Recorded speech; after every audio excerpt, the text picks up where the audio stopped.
an old, low, if you're standing up, low-level brain that's referred to often as a reptilian brain. Look, there's one now. How, it's unforgettable, isn't it? It's called this not because people are just making up silly names, but because there are certain brain structures that essentially are preserved across species. Once across the course of evolution, evolution devised some kind of neural system that regulated body states. I mean, simple things like sleep, wake pattern body states. Perception of you're too warm, move into the shade to maintain body temperature states.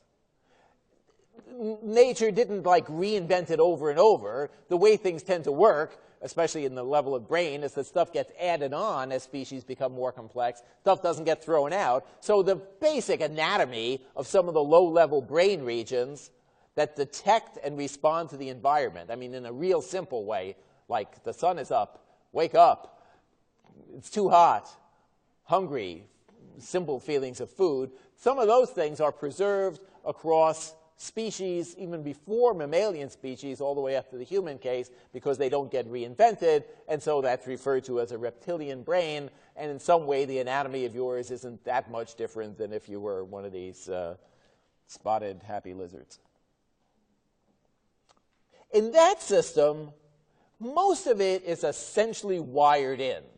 That is, the system evolves so that it recognizes that if blood is insufficiently getting to muscles because you're exercising, the organism doesn't really have to learn in the normal sense of learning by changing with experience. It doesn't have to learn to increase heart rate. This is what these lower-level parts of the brain do. Things like as simple as that. You know, the detection and coordination of movements, including of the heart, to increase blood flow if you're exercising, that kind of stuff will be automatically regulated in you and the lizard based as a built-in experience that doesn't need much learning or any. Yes?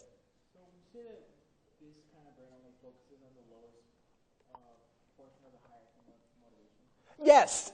This levels thing, that's oh, right, look at that material is being put together from different parts of the class. Let's give it up for, but seriously, yes, we had in a motivation section of this class, pitched at a person's psychological level, the idea that there are different levels of needs, and even though the person doing that, to my knowledge, never cites this little brain analysis, this is exactly the same kind of thing. So those lower level needs in Maslow's hierarchy of needs were at the level of maintained bodily states.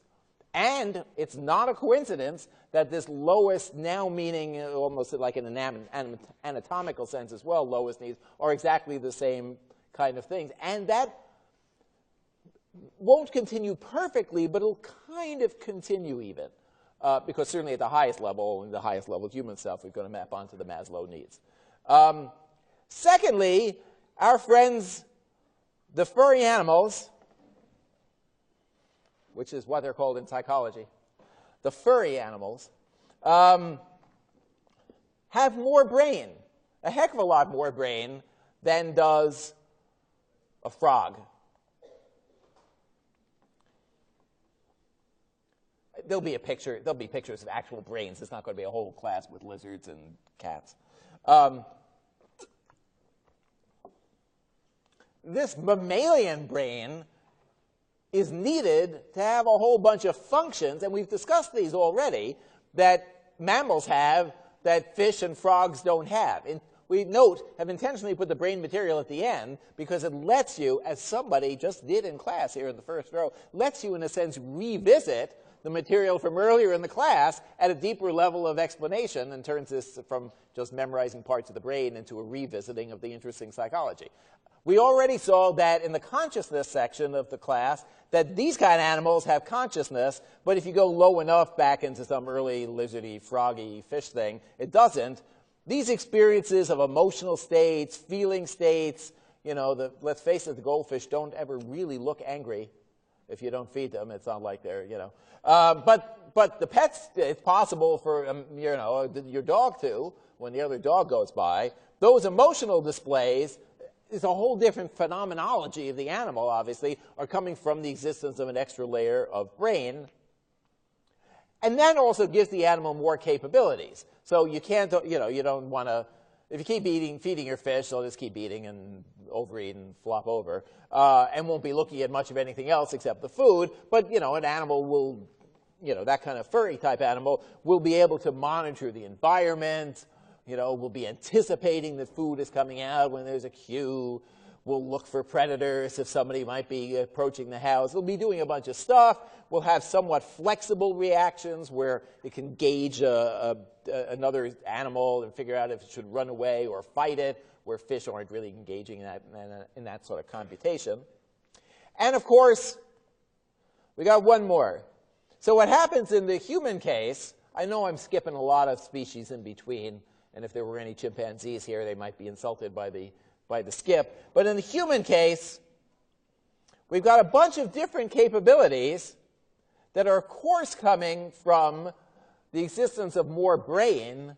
It's hard to fully summarize those capabilities. However, if you had to do it, the ability to think about yourself, the past and future, and use language, in some sense, all go together.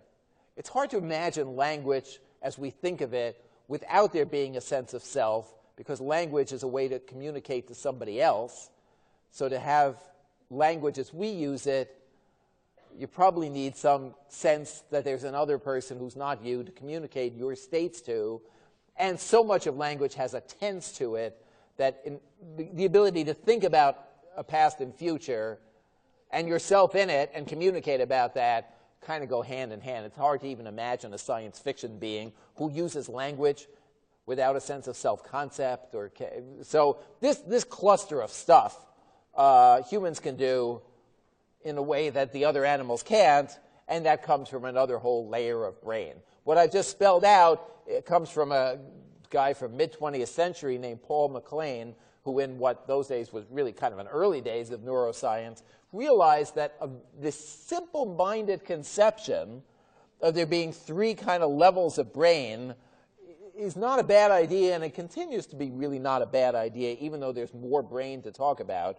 But the concept that different parts of the brain correspond also to different layers or levels of psychological functioning is a reasonable one. And to finish answering the question from the front of class, yes, of course, if you didn't have this stuff here, you would never be doing the motivational activities at the top of the Maslow hierarchy. Self-actualizing requires having a sense of self, and having a sense of self requires an ability to remember stuff, think about it, think about yourself, which requires these higher level brain regions. So if you're a major in neuroscience, 2 years from now, this is going to seem terribly simple, yet not in a wrong way, just not in a sufficiently detailed way. And for now, it's actually a not bad heuristic to get started.